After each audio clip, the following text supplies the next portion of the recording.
पुण्यश्लोक अहिल्यादेवी होळकर कर्जमुक्ती योजनेच्या माध्यमातून आता शेतकऱ्यांना कर्जमुक्ती जी ती दिली जाते आणि त्या संदर्भातली पहिली यादी जाहीर झाली आहे आणि आपल्यासोबत या विभागाचे प्रधान सचिव म्हणजे त्यांच्याशी आपण या ठिकाणी बातचीत जी करणार आहोत.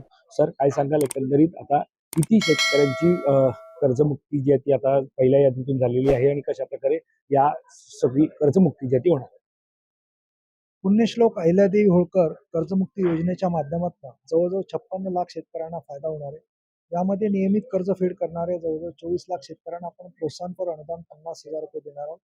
आणि जे थकबाकीदार शेतकरी त्यांची संख्या अंदाजे 32 लाख शेतकऱ्यांची संख्या आहे. त्या 32 लाख शेतकऱ्यांना रुपये 2 लाख पर्यंतची कर्जमुक्ती या योजनेच्या माध्यमातून होणार आहे. यासाठी आपण आज प्रायोगिक तत्वावरती 9 जिल्ह्यांमधनं आपण एक यादी आपण पब्लिश केलेली आहे. या यादीमध्ये काही फिल्टर्स आपण लावलेले होते, की ज्यामध्ये काय कोण-कोण शेतकरी अपात्र राहतील. त्यामध्ये शासकीय अधिकारी, पदाधिकारी, सेंट्रल, स्टेट गव्हर्नमेंट एम्प्लॉईज आणि आजी-माजी मंत्री, एम-एल-एज, एम-पीज हे फिल्टर लावल्यानंतर आता शेवटचा फिल्टर आपला, की जे शेतकरी शेतीबाह्य उत्पन्नातनं इन्कम टॅक्स भरतात, तो फिल्टर आपला चालू आहे आणि केंद्र शासनासोबत आपण आपला डेटा पुश केलेला आहे.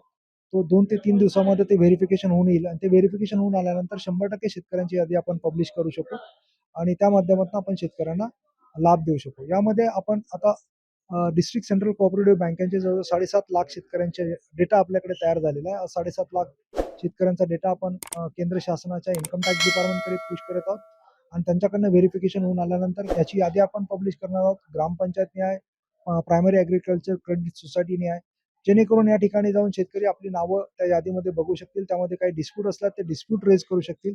जिल्हा स्तरावरती आपण जिल्हाधिकाऱ्यांच्या अध्यक्षतेखाली डिस्प्यूट रिझोल्युशन मेकॅनिझम आपण एस्टॅब्लिश केलेलं आहे आणि त्या स्तरावरती त्यांच्या क्वेरीज आणि डिस्प्यूट सोडवले जातील. आणि आपले सरकार केंद्रावरती जाऊन शेतकऱ्यांना फक्त आधार ऑथेंटिकेशन करायचं आहे.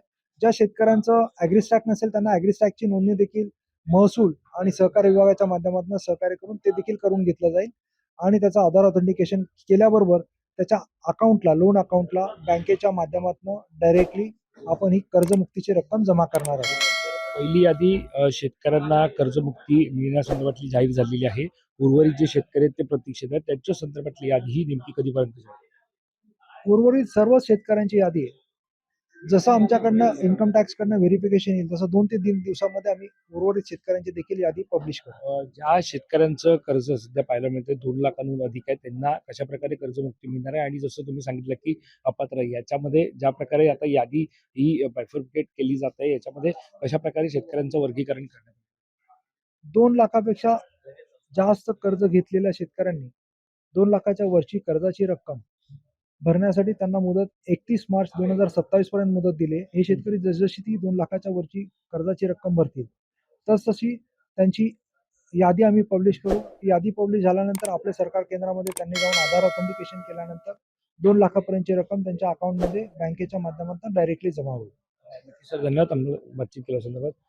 तर आपण पाहतो की शेतकरी कर्जमुक्ती योजना जी आहे ती एकंदरीत जाहीर झाली आणि त्या संदर्भातून आपण पाहतो की शेतकऱ्यांना कर्जमुक्ती जी आहे ती मिळताना पाहायला मिळते.